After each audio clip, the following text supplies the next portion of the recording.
back, everybody. We are here at LOL Park for KT Rolster up against Kingzone Dragon X. And you can see that KT was able to take game number 1 on the backs of this guy's Azir. They're feeling pretty good about that, but still the question remains, can they continue on this win streak and get another one? But I'd forgotten the answer to one of the other pressing questions of 2019.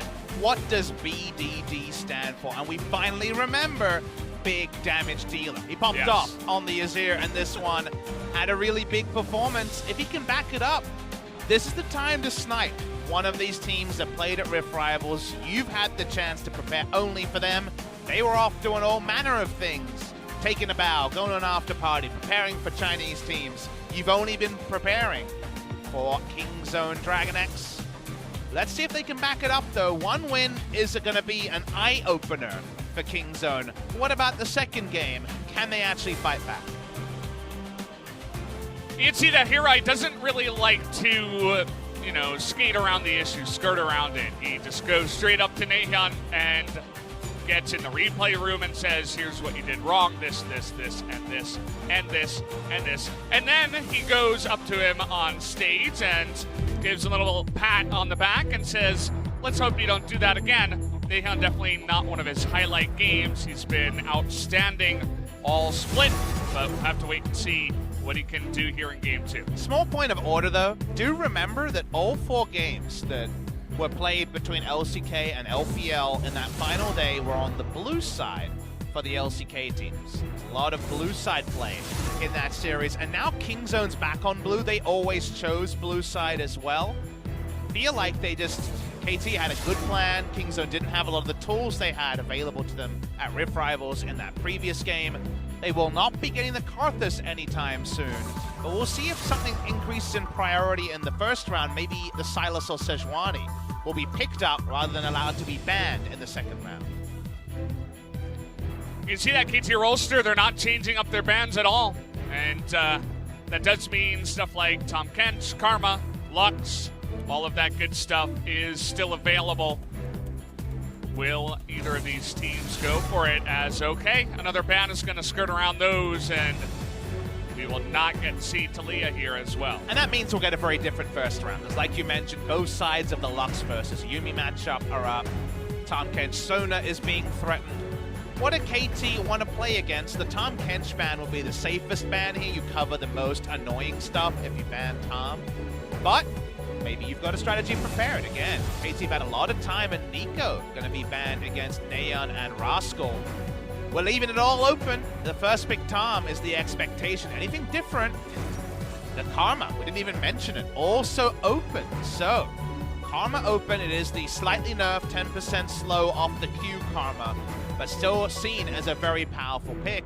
Can often be taken to dominate an Azir early, but one Emperor's Divide kill onto the Karma.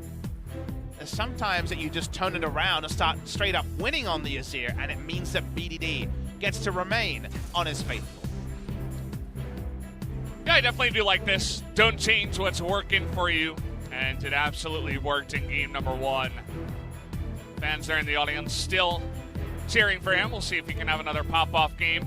Camera here on UmTi, as it is his time to choose.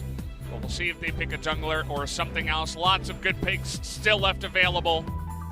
Down to the wire here, and they go for the Nautilus, actually. And I wondered if they would take jungle for similar reasons to the Nautilus pick, in that KT have shown no form with Lux or Yuumi. I think SnowFlower has been pretty bad on both. He's normally an engaged support. We think of him as Thresh and Rakan.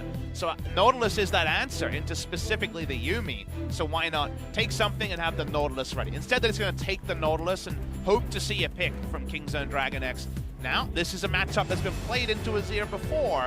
I would pop off if we saw the TFT special locked in first round. We're not going to get it. They'd have what you would assume the Sorcerer synergy there as well. That's true. With the 3 of them, but unfortunately not today. We're going to have to go Gunslingers with the Lucian coming in. Do you think anyone gets frisky against Jinair and starts putting Spear Shojin on champions that perhaps you shouldn't be building it on? Spear Shojin. Well, that's a future day. For this day, going to be going to an old faithful, Prey and SnowFlower on Kalista and Nautilus, an engaged duo against the Bullet Hell duo on the side of Kingzone. Outside chance, the Lucian is flexed to the mid lane. Could happen. That is for sure. The Kalista, a eye-popping win rate right now, 76% here in the LCK. You kind of want Sejuani for jungle here for UmTi, because then you just have very balanced teamfight comp that from 1 to 2 items already is powerful. National's Tooth, anything towards a Hurricane. 2 items, you have a godly teamfight on the side of KT, but I see Karma, and it's going to be solo lane Karma, and I assume this is going to be a high mobility comp from Kingzone. They're going to want to play around teamfights, most likely. You want to go straight into teamfights, that gets risky, is actually they're going to ban away both the Sejuani and the notable answer to Sejuani in the jungle Silas, so it's going to go for the S-tier jungle as banned. Does that just mean UmTi back on Lee Sin? Was a bit unconvincing in game number 1, apart from a couple of cool plays in teamfights.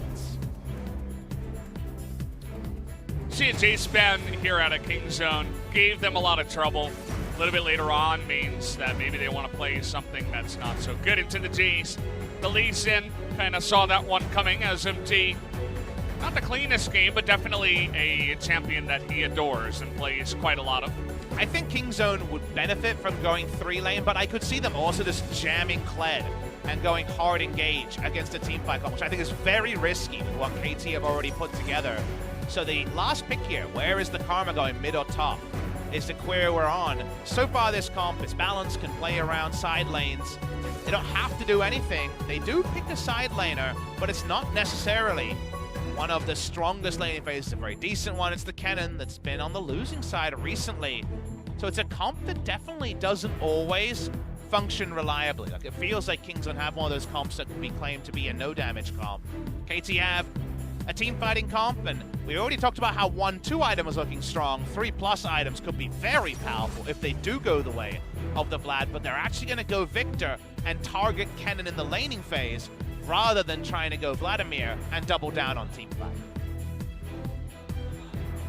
It'll be interesting to see Smeb on this pick here. Definitely not something you see all the time, but still playing around with the lanes here. We'll see if that Karma does slide up there to the top side. No jungle Karma tonight, guys, but we'll be moving there to the mid lane, so kind of what we were expecting. Could be a really powerful draw for KT. Kingzone's is hard to execute. It functions best as multiple skirmishes. Like, it's kind of a wherever Rek'Sai goes, you need good things to follow around the Kennen, around the Karma. Yes, we're expecting Lucian and Yuumi to get a nice little 2v2 lead in bot side, but they don't necessarily have multiple winning lanes, and you don't like them in the 5v5 unless they're already ahead. So I think Cuzz has to be the MVP of this game. You can get a lot done on the Rek'Sai, and Karma and Kennen can back it up. When you look at it as kind of a 5v5 A-ramp, which some games definitely fall into, hard to love too much about Kingzone's comp. The Karma is annoying. The synergy here isn't as clear as it is on the side of KT Rolster. And KT Rolster, Kalista, Nautilus, bottom lane. Right from there, you get SnowFlower on the engaged support and Prey onto that Kalista. And still, once again, eyes on BDD to see what he can do on the Azir. And UmTi here with his favorite Lee Sin. We'll see how it does go as game number 2 is going to start right now. Let's hop into it.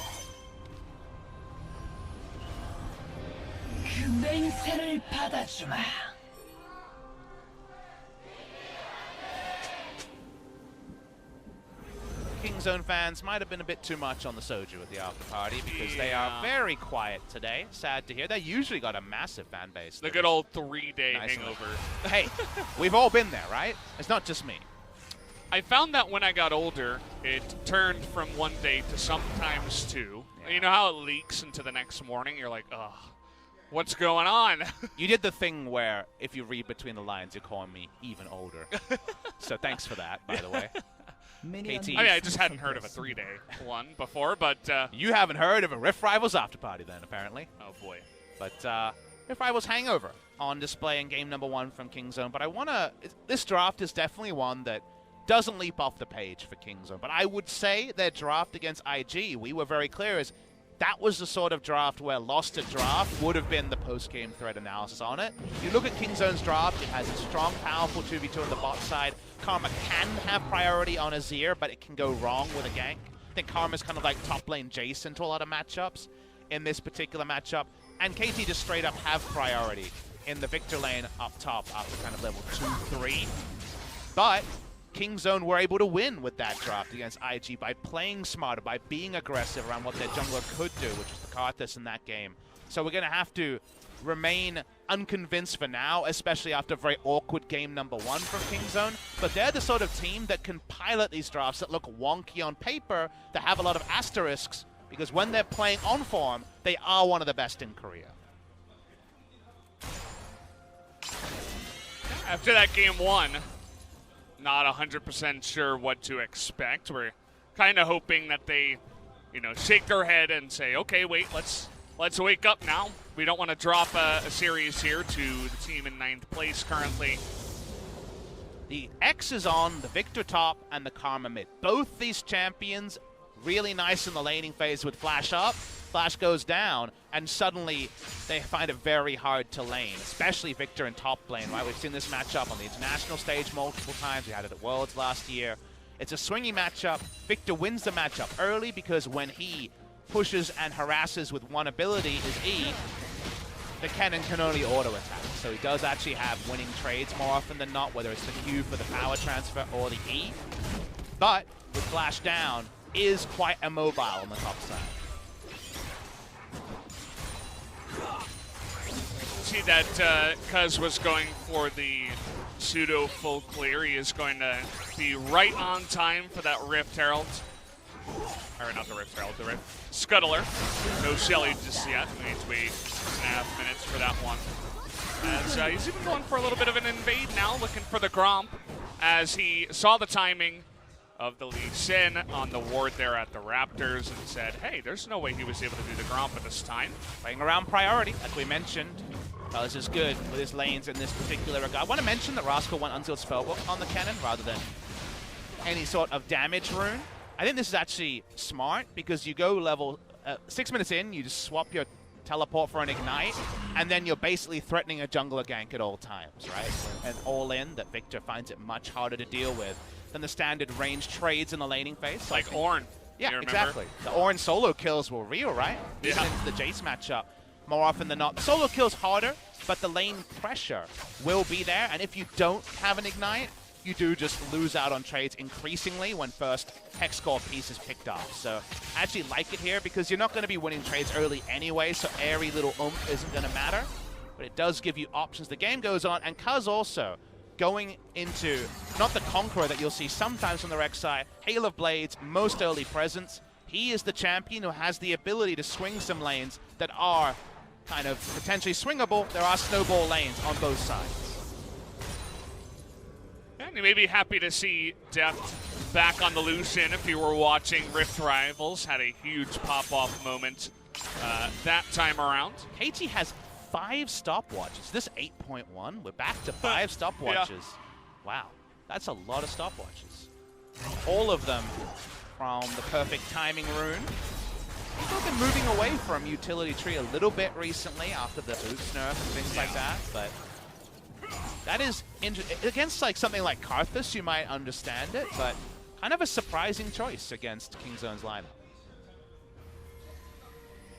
Yeah, I mean, you have a couple of ultimates that you can kind of time through, right? The cannon, even the Rek'Sai, you can dodge it there. If you got the bullet hell going on from the side of Deft and TusiN, you can kind of avoid a lot of the damage. So I suppose it's not that bad. I mean, stopwatch is never categorically bad, but as a rune, you'd hope there were better runes than it. People always ask me, on my stream, what do you think about stopwatch? I think it's ruining the game, seeing 10 stopwatches during a game. I believe the stopwatch you pay 600 gold for has a really powerful effect, and I like it. The free one I've never been a huge fan of. So 5 of them here suggest that KT didn't feel like they were giving up something in another rune tree to get it. And that's kind of where I want other runes to be brought up in power, and for stopwatch to be a luxury that you pick on, say, GP if you want to play weak side and get turret dived a lot, rather than literally everything. Literally everybody for KT. Nobody on the side of Kingzone wanted to pick up that rune. Just going into other stuff. Even Rascal, who did go the unsealed spell, but didn't pick that up along the way. Farm here, which I think KT's really happy about. If you show up at 2-item Azir, 2-item Kalista, Kingzone are going to have the sickest outplay or bait play and just make it not about a 5v5. It's very tricky to win. 6 minutes has elapsed, and there is that Ignite that we alluded to on Rascal's side. You'll have a fun time. None of the junglers going for any real ganks so far. I think UmTi was kind of hanging around mid for one moment, but other than that, just farming. Cuzz has been farming a little bit better in the jungle. You can see he's 3 camps ahead currently. Went back and bought that Caulfield's Warhammer. You always pronounce Caulfield's Warhammer like a New Yorker. Yeah, but nothing else. Just that word. Well, how do you say coffee? Do you say coffee? coffee? I'm not that bad. I do that as a joke sometimes for people. Do you say know. Mario instead of Mario? Yeah, it's Mario. There you go. See? So the only one you don't say is coffee. Coffee. It's like a little bit. You get like a little up and down. What is that? What is that called? Because I know that there's a southern drawl, right? I know that word for the kind of southern accent. Is there a word for the New York kind of different intonation on those words? I don't think so. There's nothing that pops in my mind. I don't think that I've heard a specific descriptor for it. Just a New York accent or like a Brooklyn accent or something like that. Because I know people find it very hard to kind of pick where you're from. You know, yeah. The American part is there, but you know, you've got your Cuban influences that I don't think a lot of people know about. You've got the New York thing going on. Who is Brendan Valdez? If I ask you, like, what is your heritage, or like, what is your creed? Like, what is it? Is this the beginning of the podcast? Should we start the recording here? As I'm asked. That's what we're doing here. Like, yeah. How do you get pitch the yourself? introduction go? What is the 2-line kind of introduction to Brendan Valdez, the human? I don't know. Born and raised in New York. Okay. Longtime gamer, hockey player. Played for 15 years. Ah, hockey makes the first 2 lines. That's cool. Yeah, I mean, it was a massive part of my life, right? I spent so many years of my youth playing that one sport, trying to do really well. So there's that. I mean, obvious caster, play-by-play, right? That's kind of the new page, right? The new chapter that's coming in. It's adding up, though. You've been a caster for quite a few years, right? At this point, yeah. At least a quarter of your life. So it depends. You know, I don't know where you would put the official start, right? Because actually I might have to hold the phone here as Cuzz is being a scout, but no. Who am I kidding? It's the LCK. Oh, it's a wrong number. It's a wrong number. Yeah. Put the phone down. Sorry about that. But okay, trade up in the top side. Stun gonna come in. And the bullet hell is real. Bray gonna have to flash away from that one. UmTi comes in. And of course, nobody's gonna die. As, yeah, so I did my first cast in 2012. But 2014 was when I was doing it full time. When I started doing Pro League for StarCraft 2 with Wolf. That's fair. I guess 5 years then. So it wouldn't be quite a quarter of your life just yet. I guess it's always hard because most of us started as amateur casters or one-off event casters or online casters, and it's always hard to draw your lines. I usually say I started here and I was full-time here is kind of how it goes. But okay, that's interesting. That's the 2-line there. Yeah, I mean, the Cuban side is the part that I find the most. I had no idea. I mean, my name is Valdez, right? You're right. Including my name that I use for my caster ID. But that's like, that side isn't obvious to me. Like, the last name is kind of askew to the otherwise the persona you have. Yeah. So it's very interesting. Also, as an Australian, obviously not a lot of interaction with. The only time I hear the name Cuban is when it's talking about the cigars. So yeah. That's all I know. How about Fidel? That's true. You know, his name is. You know about him? Once in a while. Well, yeah. we talk about this game once in a while. Probably, maybe.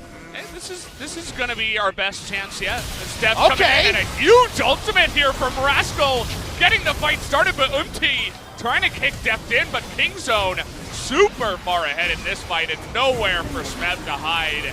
BDD not looking nearly as dominant, but as I say that, picks up a kill, but that's still gonna be a 3-for-1 in favor of Kingzone. That's put a Cuban flag in the lull state. It all looked like we were going to be farming up, but suddenly the territory is claimed. The flash, only level 9. It's not like the slicing maelstrom can stun up everyone. It does enough work, and KT just weren't ready for that Kingzone turn on around 11 minutes into the game. We finally found what will cause the action. You mentioned Fidel, the action happens. Maybe we can use that in the future, as they saw Rascal. Well, you remember the last time that you influenced the broadcast when you apologized for being excited about KT. That's true. It's kind of fitting that KT is in this game. We talked about how KT really have a strong team fighting comp at 1-2 items. They're not done yet. We still have constituent parts.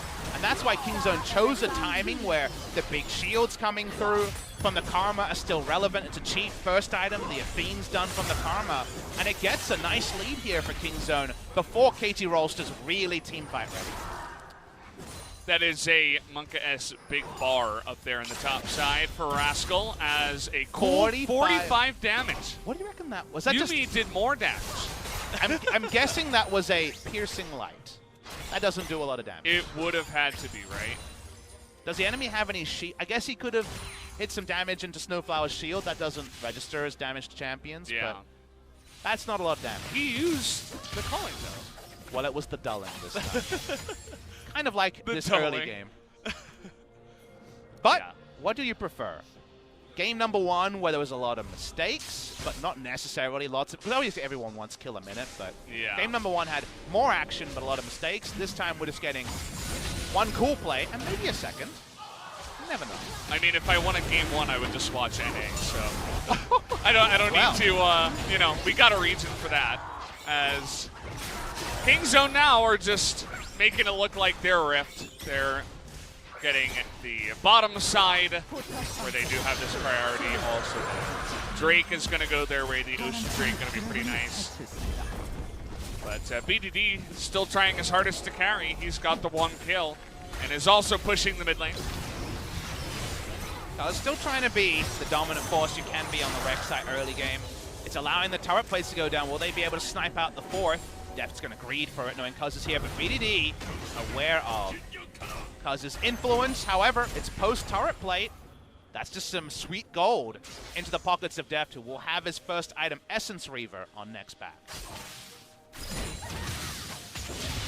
Proto Belt gets you a very nice clear here. This is all going to be lost, actually. Happy to know that Korean casters can speak up about regional pride after we win something. You chose your moment smartly, Valdez. This is the first thing that came to mind, right? So, there you go. NA caster. Yeah. You mentioned I was American. Yep. Had to throw the shots. I'm not quite going to go Drake Ghost and make a rap track about it, but...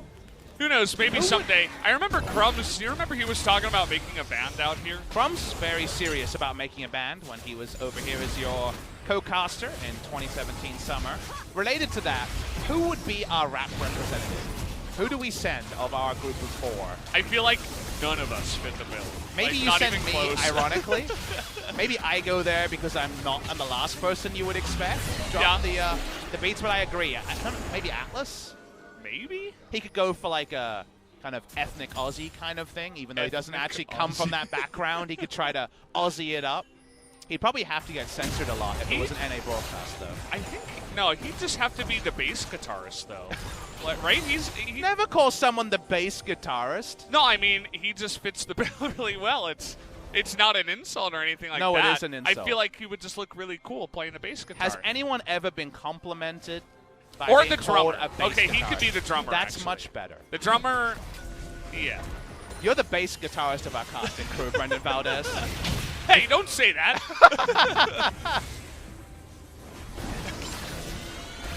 Insulted on live broadcast. Just LCK things. As, yeah, another culling, just Deft, angry. at the Nautilus very much this game. He wants to boost his damage stats. And yeah, I mean, we just had the one fight where Kennen did his thing, and that was about it. Wow. I mean, it happens. That one is kind of understandable. Does mean that he protects his Q, the 60 mana, was swapped for his control ward living. Actually a good trade. Look at you nodding your head there. Yeah, appreciative. Yeah, I get it. If I'm going to be honest, though, kind of the coolest thing to come out of Ripper was there's two. The first one was walking over with the Korean analyst desk and everyone else of the production side that was watching and seeing tears and kind of genuine excitement about winning. Yeah. For some of those stuff, like Minikim and Jisung was talking about, it's kind of the first time during their professional careers. But selfishly, the other side was kind of all the love Atlas got for his cast on Reddit and all the public acknowledgement. Like, it wasn't easy for him. He deserves it, man. Exactly. That cast was awesome.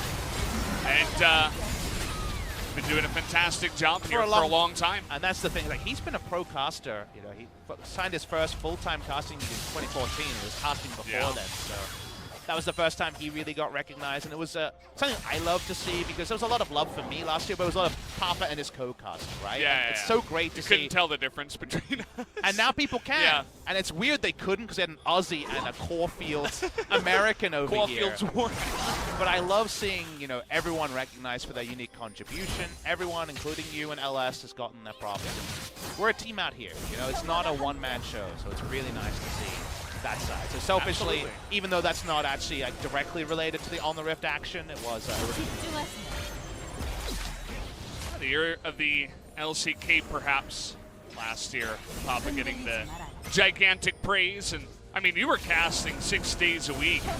You were talking about how, oh boy, 2 days in between Sunday and Wednesday, so the break is not that long. But, man, you used to do, like, the marathon. So many casts in a row. Still not sure how you managed that. you survive, you know? That's just a reality. Put in a challenging environment. That was, you know, to some degree in my own creation, you survive. So this year we just get to have fun and talk about League of Legends a lot. As you can tell from this broadcast, high percentage of the Legends talk so far in this one. Yeah, very focused. Well, I mean, unfortunately, Kingzone don't deserve us to be talking about their League of Legends based on game number 1. They were very bad.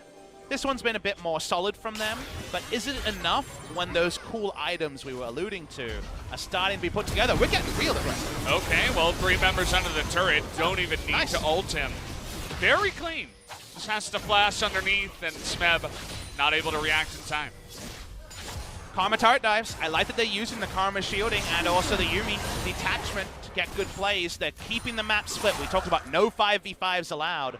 Kingzone so far obliging.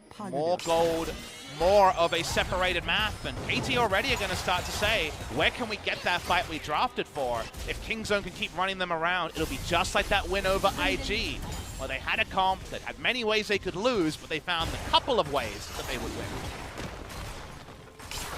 I mean, already at 19 minutes, the Karma's knocking on the door of the inhibitor turret. That's not what you want to see if you are the KT. As Mountain is taken into Infernal next. Good Drakes there, ruled by Kingzone this time around. And I actually really love the build from Naehyun on the Karma. You'll notice it's 2 cheap, high effectiveness early game items for Lucian, who's going to have IE. Essence Reaver, he's a budget Xayah over here with this build going super high damage early. Here's the remake with all of the they got Guardian, Karma Shield, heals. It's going to be just fine on that one. So nice fight mid lane. Okay, well, TusiN going for a bit of a walk here. Looks like he was probably trying to play Swords and got caught out. A cheap 40% CDR, mana regen, and also the power of the Arden Sensor and the Athenes. The catch a little bit out of context. We'll have to wait and see that one. I'm guessing a hook landed. That's probably what happened there. What is that on the ground there? It looks like one of those bugged items you get in TFT towards the left. Yeah, what? Oh, that's her book. That's her book. Oh, okay. Oh, I'm sorry. Pick up your book. There we go. Or you mean. That does a lot of damage. SnowFlower's been taken out the whole game. And just by that pressure alone, they are able to take the mid-tier 1, so props to Kingzone. Kingzone need to keep running them around, making proactive plays. Let's look at a replay of how this happened. Why did he deleash? I guess he wanted to hit Okay, I understand it now. Wanted to reposition so that the final chapter would stun prey. KT Rolster actually counter-ganking it well. That was a really good play from the side of KT. It wasn't just a whoopsie from TusiN. They just didn't respect that there could be 2 people lying in wait to take them down. Nice little win there for KT, but immediately clapped back by the side of King's Zone. Deft is very thoughtful with his items. You'll notice he's gone, like we mentioned, IE second. While Lucian doesn't have a true attack speed steroid, his passive kind of like acts like one. But importantly, what does Ardent Sensor give you? Attack speed in the early game. So this is a very high damage burst build from the Lucian that only works if you have Ardent Sensor and a Karma in your back pocket. Yeah, I mean, banking on the Deft carry is not a bad idea at all. And it's the carry now. Like, there is still going to be a lot of power from Prey when he hits 2 items, but you actually pack a lot of oomph on the Lucian that could actually never have come out. If you go the old 3-item build, there's a chance you just get slammed at 2 items by KT's 2-item comp, and then it doesn't matter how many items Lucian has as a 500 range 80 carry. So Deft is always very intelligent about his items. You remember the days he was going Corrupting Potion Xayah just to get over the high mana cost to win lane as Xayah. On KT Rolster, he doesn't ever stick to one build, and I think that's the sign of a really smart player. Yeah, you got to be able to mix it up when it does come down to it. The game kind of taking another back seat here, as it was just a couple of kills traded back and forth. KT still have 3 stopwatches for when the fight does eventually break out, and BDD is pretty stacked once again with his 2-0 scoreline. So we'll see what he can do on the Azir. 5 flashes, many different crowd controls, and like you say, 3 stopwatches. It almost feels like just further targeting Victor is what you want to do. No stopwatch, even though his flashes up. Very long lanes. You have to be so scared as Smeb. You have no vision on this side of the map, so no reason you should be caught. This is too bold. He's way too far up here, and he's going to get stunned eventually as the flash comes forward, and he is going to die. You don't have vision in that jungle, and you're Victor. Even with your flash, you are not going to survive. And that's where you're reminded that it's 2019 when we talk about Smeb, because I confidently say he was one of the best readers of the map as a top laner, but that was a woeful one there. Only way they could have been caught was there. Speaking of being caught, he does draw a flash out of Naehyun. Man, after game 1, he's like, no, I'm not going to mess up. I will not die in this game. And so far, he is successful. Pro players, usually you can rely, especially in Korea, on, okay, if we were to fall behind, if we were going to be targeted, where is it likely to be? And it was around Smeb. That's why you have to hold your hands up in the air a little bit. Doesn't ruin the game by any means, but now his Summoner is down. Traded flashes with Rascal, but he has Ghost available for his next flank attempt. If King's Zone can get Baron control after this Infernal goes down, that's going to be something where they'll be looking at KT potentially being actually put down into a game number 3. Here's the fresh shot, a lot of items, and a QSS for a bit more investment from Deft. Wants to make sure he can survive up against that Nautilus and not just get stunned and burst down and not be able to dash away, which is one of the main things you want to do as the Lucian. And now we're playing the ninja game. Let's hide in the brush. How many ninjas? There 4? I think there's only 2 in that brush. Oh, 2's not that great. 1 or 4 is my preference. You don't really want to stack them, that's for sure. I mean, if we're just looking at champions, they're doing a good job with the cannon right now. But we'll have to wait and see what they do add to their composition as the game goes along. I'm not sure about KT. They had a 3-star Azir in game number 1. It's not quite a 3-star Azir this time, so you can't expect that much damage. You can see how, they're a team that they kind of just go for the same strat every time, but you don't really want to do that in TFT. You gotta use what the game is giving you, right? So you can't just spam the OP strat every time. You gotta say, hey, this time around I got, 3 Tristanas. I should probably build that 2-star and just go for it, I think KT have fallen away, though. They're going back to reroll. They need to find those Azirs. They need to stack them if they're going to make that game number 1. Speaking of stacking them. Okay, well, final chapter. It's a pretty good read here, but Ballista is going to say no. As a bunch of damage comes in, at least they have a nice amount of wave clear with the Victor that can deny some of that. They're holding, and they've held to 2 items. In fact, it's 3 items on BDD. But it's a little bit later than where you want to actually inflict a lot of pain.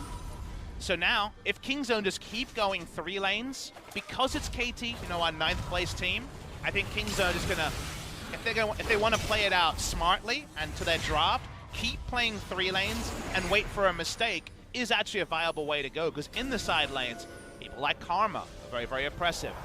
The Victor does have to hold back because his flash is down.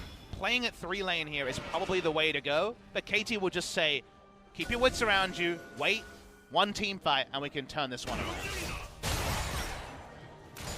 Yeah, I mean, BDD, you really have to give him credit where credit is due. I mean, he's over 80 CS on the Karma. He has the 2 kills. He's at least the 2-star Azir this time around, as we're trying to find Cuzz in the jungle. And he does a lot of damage. Yep.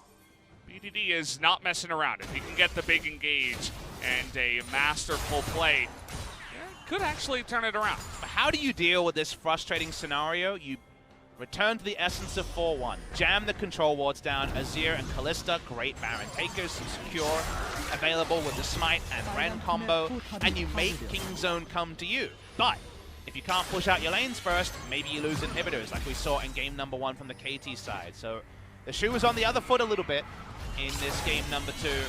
Right now, Kingzone sticking to the plan, and KT changed the course of the game. Now SnowFlower's on a ward, so hard to get any value out of the depth charge.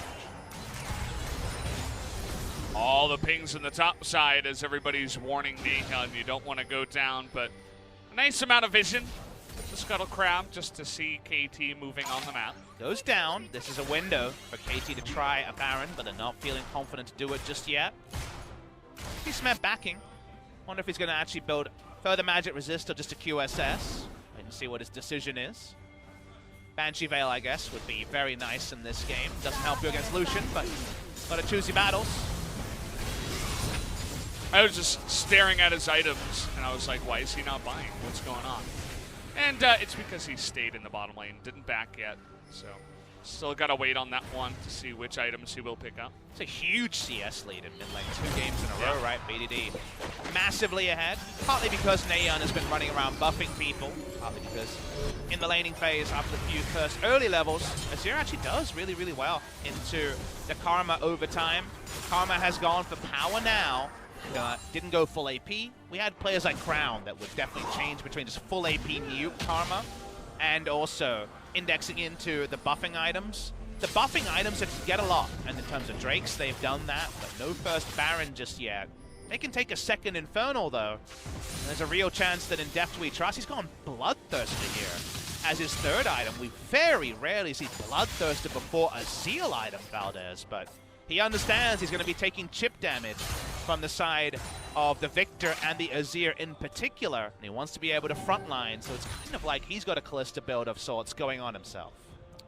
Yeah, I mean, you mentioned the Zeal item. He does have the Karma in his back pocket for the extra attack speed, and he's going to be hitting like a truck, so he's getting a lot of life every single time. And armor is what? A ninja tabi. So that's kind of the theory here, is that, yes, having Zeal against no armor means you do a lot of damage, but you need to be able to respect, and the most respectful choice he's found is the Bloodthirst. It's a different build than we're used to seeing. Kingzone keep waiting. There is always that worry that KT teamfight will be too powerful as the game scales on. We don't like Kingzone a straight up 5v5 without a pick to begin it. UmTi lying in wait, looking for a counter gank here. And also SnowFlower, they're setting up the play. Does Deft fall for it? See that they have not cleared out these wards, and well, here we go. That hook is going to miss once again. TP's coming in from the side of Kingzone. Depth charge already blown here, but now it's a bit of a 5-on-5 as everybody wants to get into the action. They're both on opposing sides. There can be a retreat for both. We'll see what KT want to do. They're walking down through some vision. They're going to try and ride the minion wave. Remember, they have a turret behind them. Kingzone's going to bait Baron. They want to stop KT from getting a free inner turret. They force KT to come in as, okay, trying to come from behind here, but there is a ward that's pressed down. They see Rascal. They have vision on him now. They're trying to engage on a Deft, but here we go. The slicing Maelstrom into the backline does huge damage, but there's no follow-up for a very long time. But here comes Deft and Cuzz just trying to tank in the front line and do that damage, and already one of them is going to go down as TusiN is going to pick up a kill. And Prey will also go down next to UmTi, and they're just kind of cowering underneath this turret. They can wait for cooldowns here. Remember, they have shields and heals for days. Oh boy, Cuzz gonna try to drop that aggro with the ultimate here, and should do a very good job. Huge shields with the Karma. He will bite the dust, but just eventually going to wipe the floor with KT as all 5 members gonna go down, and Kingzone are gonna go for the push. And they actually end the game. 45 seconds on BDD. There's a lot happening. TusiN, really? You missed out on the TB there. What were you doing, TusiN. mate? Doesn't matter. They might just end the game anyway. That looks like it. It's only going to be Prey and UmTi that even have a chance of coming on in here, as UmTi will spawn. And thank you, Jonas Strong, for showing us that. TusiN will not make the picture, as GG, Kingzone going to take the win here in game 2. No boots, no worries for the cat. She doesn't get invited. She's outside in the cold. Feel bad for TusiN. But Kingzone Dragon X will feel happy that they forced a game number 3. Really exploded into life, and it ended up being consistent turret diving to get those further kills, disconnect the death timers, and disconnect the team of KT Rolster from the Rift. Tricky game to pick an MVP from because it was just so glacial pace for a long time. But in the end, they make what appeared like a wonky draft, the sort of draft that I think a lot of teams would mismanage, into a winning one, and now we get a best of 1 for all the marbles. Yeah, gotta hand it to Kingzone for, as I mentioned before, just rubbing the sleep out of their eyes. They're still experiencing the Rift Rivals hangover, as you were mentioning. They came back in a big way, as game number 1 was kind of dirty. Game number 2, much cleaner from the side of Kingzone, and we would expect them to continue on into game 3 and take the win. And that's why we give them credit for drafts that I think other teams were very likely to make mistakes around. I love how they staunchly returned to side lanes until they saw a moment where they could group and conquer. There was only one thing that even looked like a team fight, and it's when KT were on enemy territory, and Kingzone first brought them out of hiding by starting the Baron, and then got a big Rascal engage to end things. So very small damage numbers, and Azir that did 5,600 damage, less than a quarter of what we saw from BD's Azir. In fact, almost exactly a quarter if you do the maths, of what we saw in game number 1. Very solid performance from Kingzone. It may have been no damage from the mid lane Karma, but high effect from all the shielding. Yeah, good draft and much better played here in game number 1. Towers 7-1. I'm sure that Twitch chat will enjoy that one, as not a lot out of Prey this game. He didn't get any team fights. He had a Ren set build with Hurricane doing 2,200 damage. Tells you you're hopping to the team fight, but you're never getting there. And that was exactly what Kingzone wanted to do. So credit to them. It's why we give them that partial credit. We're always like, wait, how are you going to make this work? But we learn something every time we see Kingzone pick up one of these drafts and do it in a way that many other Korean teams often struggle with. It's good to see them coming back strong. It does mean that we will get a 3rd game here. So props to KT for at least taking one and not getting bowled over like they did in their last game up against Afrika. So far it's been blue side all the way. KT Rolster will have first pick. First pick Azir. First pick into the Karma. What's next? It might be the match decider. We'll have to wait and see. We'll join you guys after this break.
포탈이 파괴되었습니다.